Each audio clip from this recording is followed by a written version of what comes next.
Bonjour et bienvenue dans cette nouvelle vidéo. Alors aujourd'hui on se retrouve pour parler sur la fonction OU. La fonction OU et à quoi elle sert la fonction OU. La fonction OU vous permet donc de donner les résultats vrais si l'un des arguments est vrai. Prenons l'exemple ici, si par exemple le test 1 est vrai et que le test 2 est faux, eh bien la vérification c'est que ça va donner ici vrai. Si le premier test est faux et que le test numéro 2 est vrai, eh bien on va nous faire ressortir ici vrai. Si les deux tests sont donc si les deux tests sont vrais tous les deux, eh bien on aura un résultat ici qui est vrai. Mais dans les cas où les deux tests ici ne sont pas vrais, eh bien on va nous afficher faux. Et vous allez voir ce que nous allons faire dans cette vidéo. Et j'ai fait un petit tableau ici pour bien comprendre. Donc ici le test de vérification sera vrai si, comme je l'ai dit, si test 1 égale 1. Si test 1, le 1 là peut symboliser par exemple s'il y a un bon résultat.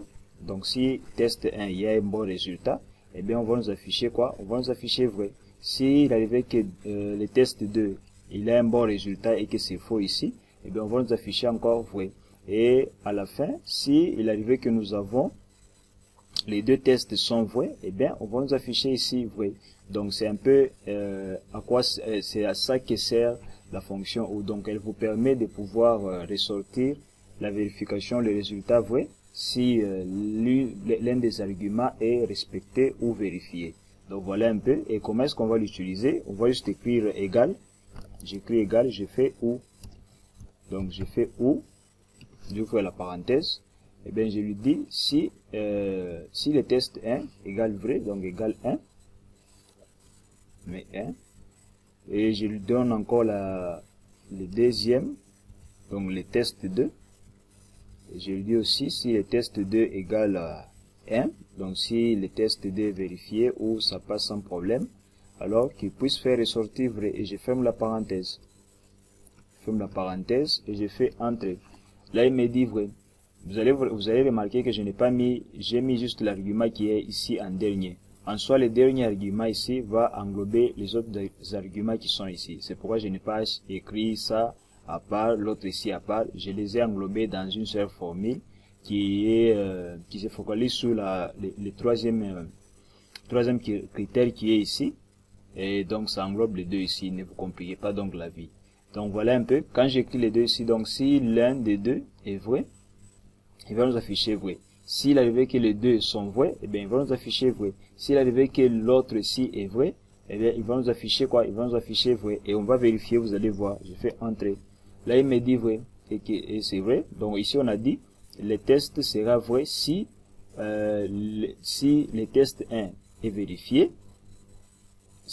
Ou soit si le test 2 est vérifié, ou soit si les deux sont vérifiés. Et dans notre cas, ici, nous avons les deux ici qui sont vérifiés. Alors là, on donne quoi? On donne vrai. Et là, je peux défiler en bas pour vérifier si ça va respecter ce que j'ai dit. Voilà. Et là, vous pouvez remarquer, ici, on a le test qui est bon. Ici, le test également qui est bon. Et là, nous avons quoi? Nous avons les résultats. Les résultats, c'est quoi? C'est vrai. Ici, nous avons le test 1 qui est vrai. Le test 2 n'est pas vrai. Mais il nous donne encore vrai parce que ça suit la logique qui est là. C'est à ça que sert la fonction OU. Et ici, nous avons test 1 qui est faux et le test 2 ici qui est vrai. Et là, on a quoi? On a les résultats vrais. Mais dans les cas où nous avons faux partout, eh bien, on va nous faire ressortir faux partout. Donc, voilà un peu à quoi sert la fonction OU. Donc, dès que l'un des arguments est vérifié, déjà vous avez un résultat ici, il vous dit vrai, il vous dit soit faux. Donc, c'est une fonction qui pourra aussi vous aider à bien travailler ici en Excel. Et je crois que ça ne va pas vraiment vous compliquer.